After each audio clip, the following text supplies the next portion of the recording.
नमस्कार दोस्तों, मैं हूं संजीव त्रिवेदी। बात ज़्यादा पुरानी नहीं है। अभी बस महाकुंभ के दौरान इस बात को बहुत शिद्दत से महसूस किया गया कि जो अपार भीड़ प्रयागराज की तरफ जा रही है, महाकुंभ में स्नान करने जा रही है, उसमें अगर राज्यवार देखें तो दक्षिण के राज्य सबसे कम, ऐसा लगा जैसे कि पहुंचे। उत्तर उसके बाद, और फिर गुजरात और महाराष्ट्र से लोग आए, लेकिन उतने नहीं जितने कि उत्तर प्रदेश और बिहार से लोग प्रयागराज पहुंचे।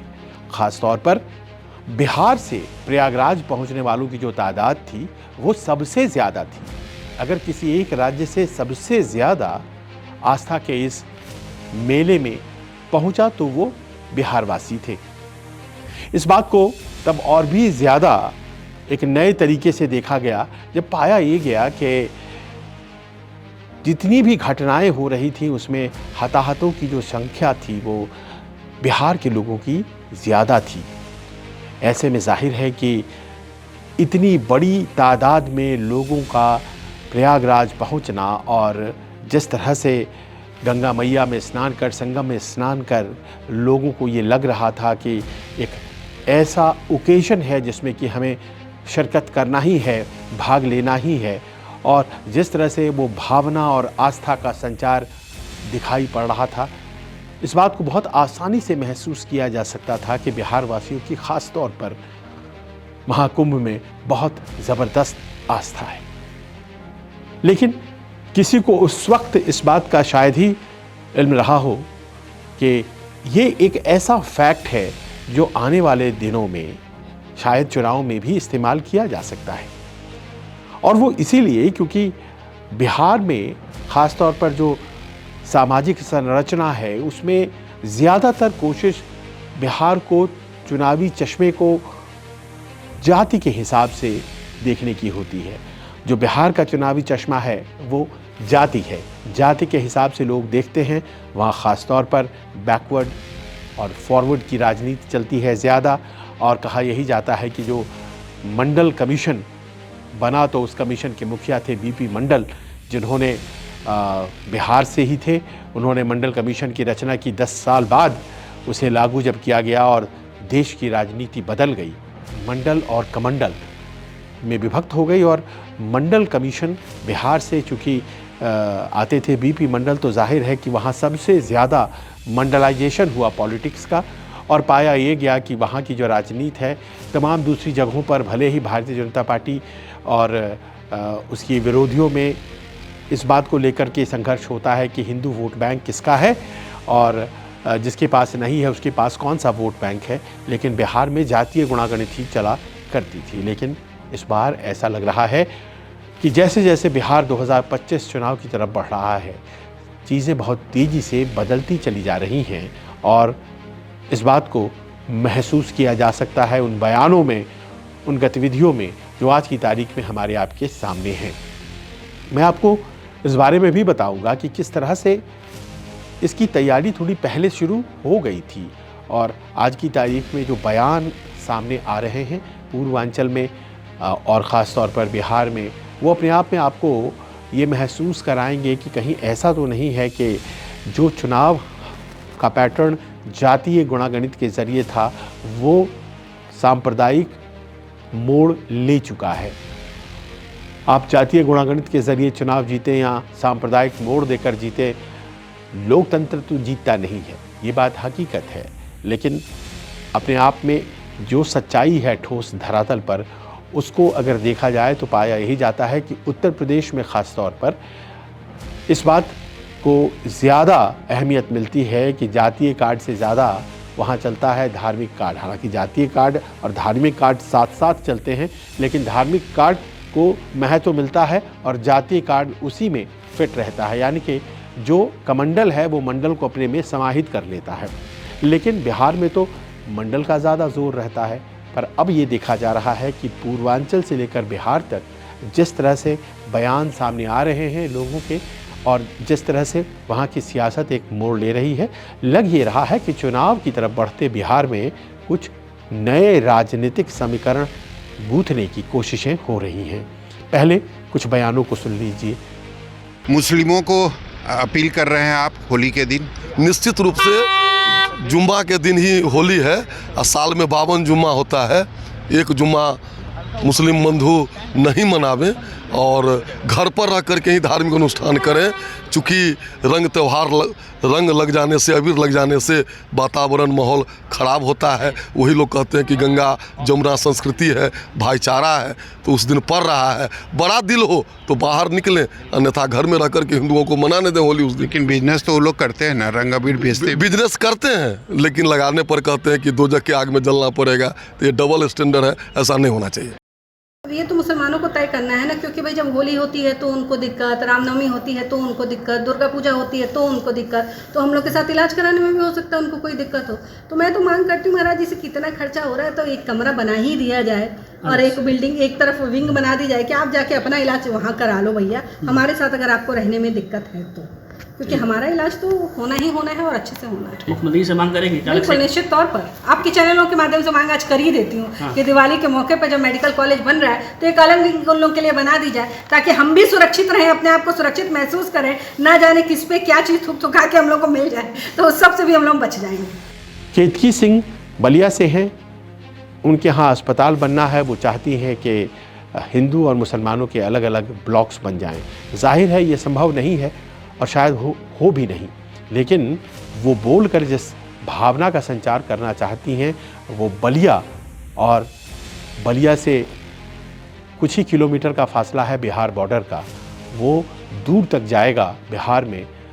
इस बात की गुंजाइश तो बहुत आसानी से लगाई जा सकती है। बलिया को वैसे भी प्रैक्टिकली मानते हैं कि वो बिहार का ही हिस्सा है, भले ही वो टेक्निकली उत्तर प्रदेश का भाग है। बक्सर में गाड़ी उतरकर, ट्रेन से उतरकर लोग बलिया चले जाते हैं, तो बक्सर बिहार में है, बलिया उत्तर प्रदेश में है। आप समझिए कि इतना अगर करीब है सब कुछ मामला, तो फिर बस पुल के इस पार और उस पार का मामला है, तो फिर जाहिर है जो बात बलिया में कही गई है वो बिहार में तो जाएगी ही। और कैसे जा रही है?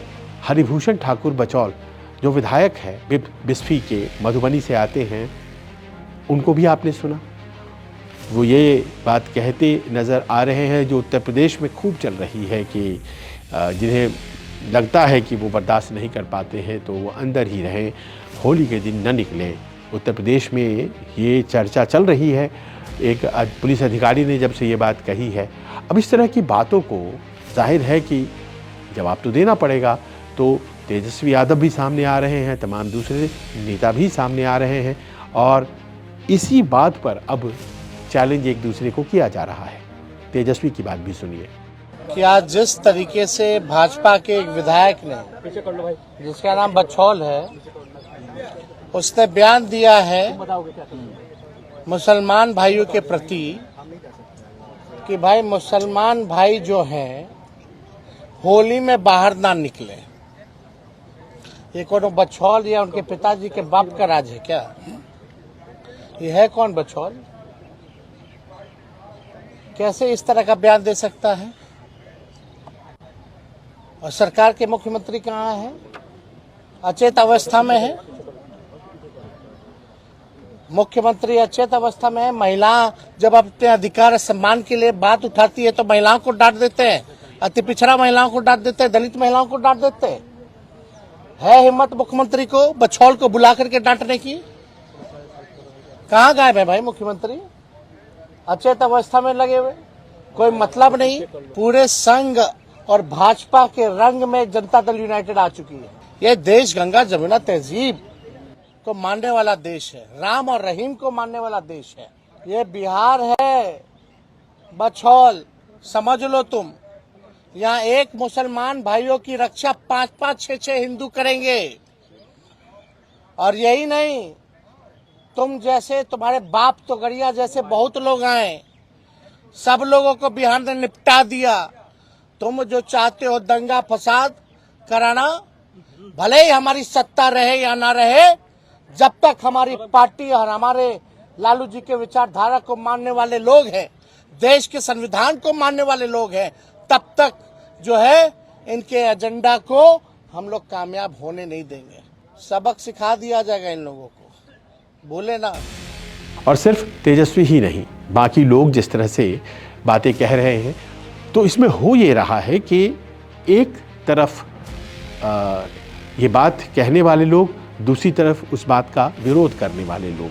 लेकिन ऊपरी तौर से देखें तो आप पाएंगे कि एक निश्चित पैटर्न पर वाद और विवाद जा रहा है। और वो पैटर्न क्या है? वो पैटर्न है सांप्रदायिक आधार पर वाद विवाद। और अगर सांप्रदायिक आधार पर वाद विवाद शुरू हो गया है तो जाहिर है कि ये चुनाव तक जाएगा और चुनाव में इसका असर होगा।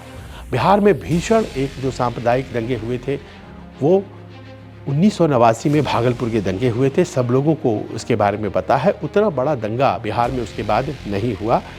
इसमें बहुत सा यूँ कह लीजिए आपके कंट्रीब्यूशन जो है वो लालू की सरकार और नीतीश की सरकार का है, क्योंकि उनके वोट बैंक के तौर पर जाने जाते रहे हैं मुसलमान, और उनकी रक्षा के लिए बहुत ही ज़्यादा चुस्त रहती है वहाँ की पुलिस।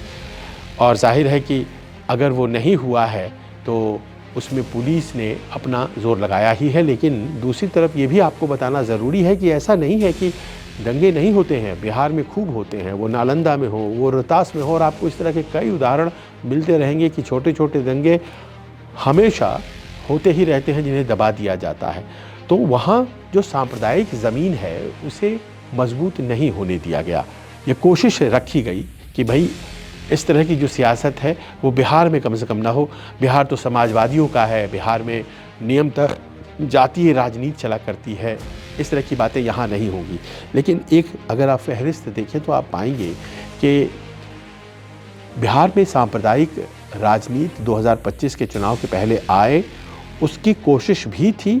और इस बात का प्रयास भी था कि अगर कास्ट पॉलिटिक्स जो है वो हर बार हावी हो जा रही है तो उसका काट क्या है।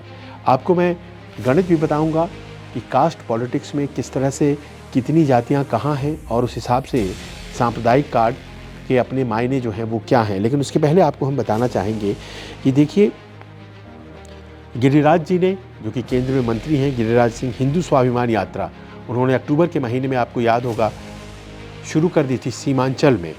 वो ऐसा इलाका है जहाँ ज़्यादा मुस्लिम समुदाय के लोग रहा करते हैं। और ये उस दौर की बातें हैं जब चुनाव कहीं परिदृश्य में नहीं था। जनसुराज पार्टी आई और जनसुराज का कहना है कि 40 से ज़्यादा मुस्लिम उम्मीदवार खड़े करेंगे। अब देखिए, ये जो अपीजमेंट की बात लोगों को ये लगता है कि है, और उसके खिलाफ एक प्रतिक्रिया होती है।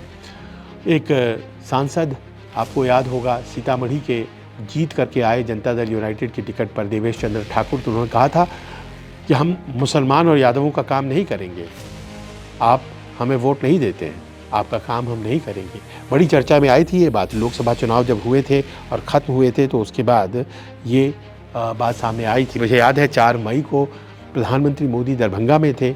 उन्होंने भी अपने भाषण में कहा था कि दलित वर्ग का आरक्षण छीन करके मुसलमानों को देने की जो कोशिश है वो मैं नहीं होने दूंगा। दलित वर्ग का आरक्षण, क्योंकि सरकार ये मानती है, और बिहार के संदर्भ में ख़ास तौर पर उसने ये बात सुप्रीम कोर्ट में 2 हलफनामों में कहा है, साल 2019 में और 2022 में, कि इस जो धर्मावलंबी इस्लाम के हैं हमारे देश में, उनमें कास्ट डिस्क्रिमिनेशन या जातियाँ नहीं होती हैं, इस तरह की बातें नहीं हैं, लिहाजा वो कैपेबल नहीं हैं आरक्षण के। तो उस आरक्षण को छीन करके और उनको दे दी जाए जो मुसलमानों में नीची जातियाँ में गिने जाते हैं, ऐसा हम नहीं होने देंगे, उनका ये कहना था। और देखिए, इस बार भारतीय जनता पार्टी को बहुत अच्छे नतीजे बिहार से मिले भी हैं। कुछ सरकार के कदम होते थे जिसको वापस लेना पड़ा है। आपको याद होगा, नीतीश कुमार ने, साल 2024 की ही बात है, कि हिंदू फेस्टिवल्स में छुट्टियां कम कर दो, मुस्लिम फेस्टिवल्स में ज़्यादा कर दो, और कितना बड़ा बवाल उसको लेकर के हुआ था। आपको याद होगा कि किस तरह से भाषणों के दौरान प्रधानमंत्री ने गोधरा दंगों को जिक्र किया था और कहा था कि कैसे उस वक्त के रेल मंत्री, या उसके बाद ही रेल मंत्री बने थे लालू यादव, और उन्होंने वो मामला ही बंद करवा दिया था और कहा था कि जो आग लगी थी वो बाहर वाले लगाए थे, ये कैसे साबित होता है? मुझे याद है मुखर्जी आयोग संभवतः था जिसने ये बात कही थी कि कैसे साबित होता है, जल गए अंदर वाले तो जल गए, लेकिन बाहर वाले कौन थे जो आग लगाए थे, ये कहाँ साबित होता है? तो क्या आग अपने से लग गई थी? सब लोग उस वक़्त ये सवाल कर रहे थे। अब प्रश्न तो यही है ना कि इन सब चीज़ों से स्पष्ट है कि एक पैटर्न को फॉलो किया जा रहा था लोकसभा चुनाव से पहले, और वो पैटर्न अब सांप्रदायिक राजनीति की तरफ बिहार को लेके जा रहा है। अब आ जाइए इस बात को लेकर कि जो कास्ट सर्वे हुई थी, आखिरकार ये हो क्यों रहा है, इस पैटर्न को पकड़ा क्यों जा रहा है? उत्तर प्रदेश की तरह बिहार में भी सांप्रदायिक कार्ड ही चलेगा, ऐसा क्यों माना गया? तो उसके पीछे जो एक मजबूरी वाली वजह है वो है वहाँ का जातीय गुणागणित और वो कास्ट सर्वे जिसके नतीजे सामने आए थे और जिन नतीजों ने ये कन्विंस कर दिया कि जातीय गुणागणित में बहुत आसान नहीं है पकड़ पाना विपक्ष को।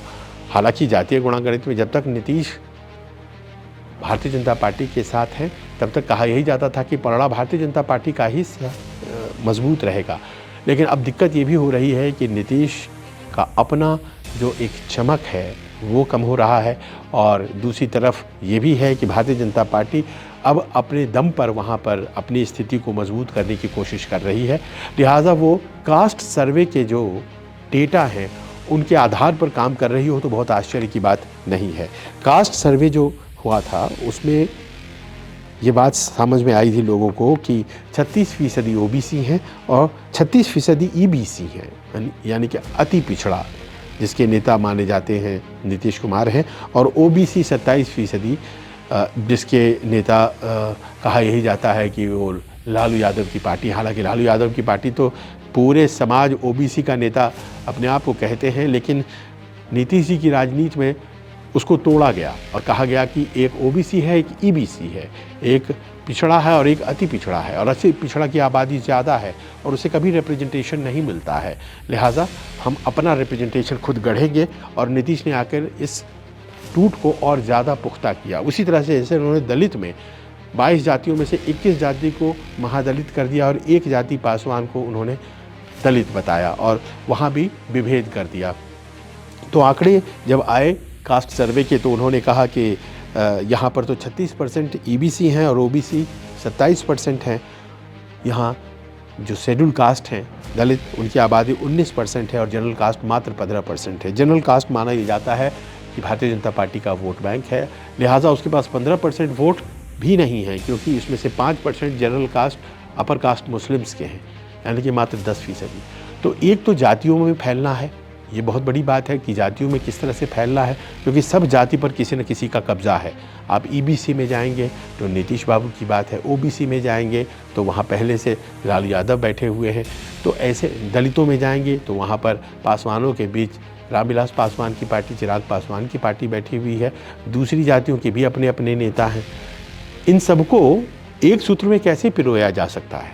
और तभी ये बात सामने आती है कि अगर आस्था और धर्म के रंग में रंगा जाए तो फिर सारी सीमाएं मिट जाती हैं, और शायद यही वजह है कि दूसरे आंकड़े पर ध्यान दिया गया। और दूसरा आंकड़ा कहता है कि बिहार में हिंदुओं की आबादी 82% है, मुसलमानों की आबादी 17.7% है, और अगर हिंदू मुस्लिम होता है तो जाहिर है वोटिंग पैटर्न इस तरह का अगर क्रिएट हो जाता है तो फिर वो जातियां जो मुसलमानों के समर्थन से अपनी राजनीति को चमकाना चाहती हैं वो डिसएडवांटेज पे रहेंगी, वो मुश्किल में रहेंगी।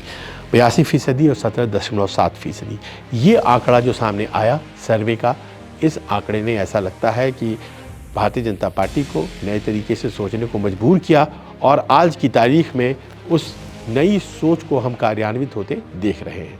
प्रश्न यही है कि क्या इसे बिहार का विपक्ष समझ पाया है? मैं देख पा रहा हूँ कांग्रेस अपने आप को मजबूत करने के ऊपर ज़्यादा ध्यान दे रही है। वो इस बात पर ध्यान दे रही है कि ज़्यादा से ज़्यादा सीटें हम कैसे लेते हैं। मुकेश सहनी को लगता है कि वो 60 सीटें आज की तारीख में लेने लायक हैं और उन्हें 60 सीटों पर चुनाव लड़ना है और डिप्टी सीएम भी बनना है। तो इस तरह से पाया ये जा रहा है कि महागठबंधन के भीतर तुष्टीकरण के आरोप तो लगते ही लगते हैं, अपनी एक महत्वाकांक्षा भी है जो लोगों को हमेशा परेशान करती है। और शायद यही वजह था कि आज जब चिराग पासवान पटना पहुंचे तो उन्होंने कहा कि धीरे धीरे इंडिया गठबंधन का सफाया ही हो जाएगा। देखिए ये भाषा जो बोल रहे हैं कि बिहार किसी के बाप का नहीं है, तकलीफ तो इसी बात की है कि कुछ लोग और कुछ दल इस बात को समझते हैं कि शायद उन्हीं के ही घर का ये बिहार है। ये गलत है ये सारी बातें।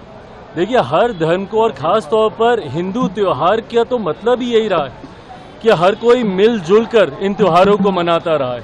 हम लोगों ने दशकों तक गंगा जमुनी तहजीब का उदाहरण देने का हम लोगों ने काम किया, और होली जैसा त्यौहार तो खास तौर पे एक ऐसा त्यौहार है जहाँ पे तमाम गिले शिकवे भूलकर हर कोई एक साथ मिलकर त्यौहार मनाता है।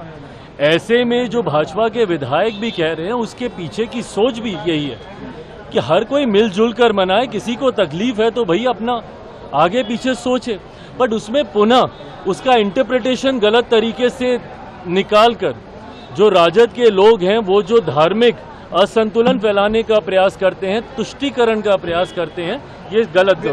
चुनाव नजदीक है और ऐसे में कांग्रेस जो है वो पद यात्रा निकालने वाली है, पलायन रोको पद यात्रा। अच्छा बताइए, पलायन रोको पद यात्रा, पलायन शुरू किसके समय में हुआ था? पलायन की जननी कौन सा राजनीतिक दल रहा है? 90 का वो दशक ही रहा है ना, जिसको जंगल राज के तौर पे जाना जाता था।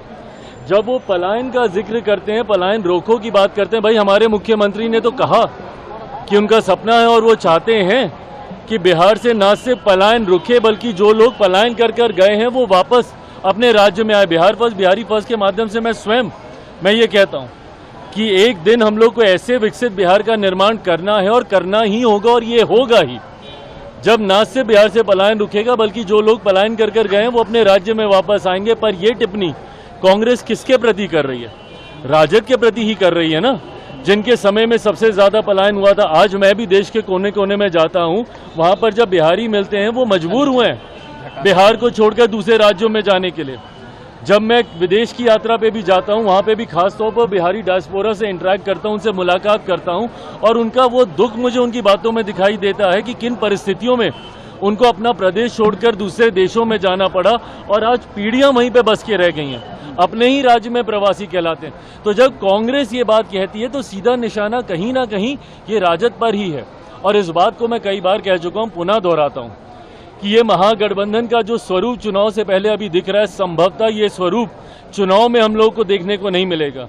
जिस तरीके से महागठबंधन के विभिन्न घटक दलों के बीच में ही एक वर्चस्व की लड़ाई शुरू हो गई है, चुनाव आते आते तक आप देखिएगा कि इस वर्चस्व की लड़ाई का परिणाम होगा कि राजद कांग्रेस, और एक बार पहले भी ये हो चुका है, पहले भी राजद कांग्रेस अलग होकर चुनाव लड़ चुकी है, वर्चस्व की लड़ाई में इस बार भी देखने को मिलेगा। और जिस तरीके से कांग्रेस के तेवर हैं और जिस तरीके से केंद्रीय नेतृत्व से लेके बिहार का जो उनका संगठन है, जिसको इस बात की समझ अब आ चुकी है कि उनके पास खोने के लिए ज़्यादा कुछ नहीं है। जितनी सीटें उन्होंने जीती है, संभवतः अकेले लड़के इससे ज़्यादा सीटें वो जीत सकते हैं।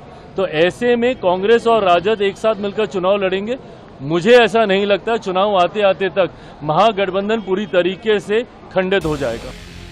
अगर ये बात उनकी तरफ से कही जा रही है तो अपने सहयोगियों से कुछ न कुछ प्लान साझा ज़रूर किया होगा भारतीय जनता पार्टी ने, और एक पैटर्न पर काम कर रहे होंगे। क्या इस बात को, इस पैटर्न को विपक्ष बिहार का महसूस कर पा रहा है? एक नई राजनीति, और एक ऐसी राजनीति जिसमें भारतीय जनता पार्टी पारंगत है, सिद्धहस्त है, और उसे लगता है कि जीत अगर वो किसी भी प्रकार कर सकती है हासिल तो क्यों ना करे। इस बात को क्या विपक्ष इतना बिहार का मैच्योर है कि वो समझ पाए, या फिर उसे ये लगता है कि जातीय गुणागणित किसी भी आधार पर हमेशा बीस पड़ेगी, हमेशा भारी पड़ेगी, और उसे इस नए पैटर्न के बारे में ज़्यादा चिंता करने की ज़रूरत नहीं है। आपको क्या लगता है? अपने कमेंट्स के जरिए हमें बताइए। नमस्कार। नमस्कार, मैं हूं मानक गुप्ता। अगर आपको हमारा ये वीडियो पसंद आया हो तो इसे लाइक और शेयर जरूर करें, और हाँ, हमें सब्सक्राइब और फॉलो करना ना भूलें ताकि आप देश और दुनिया की कोई खबर मिस ना करें। तो जुड़े रहिए हमारे साथ और देखते रहिए News 24।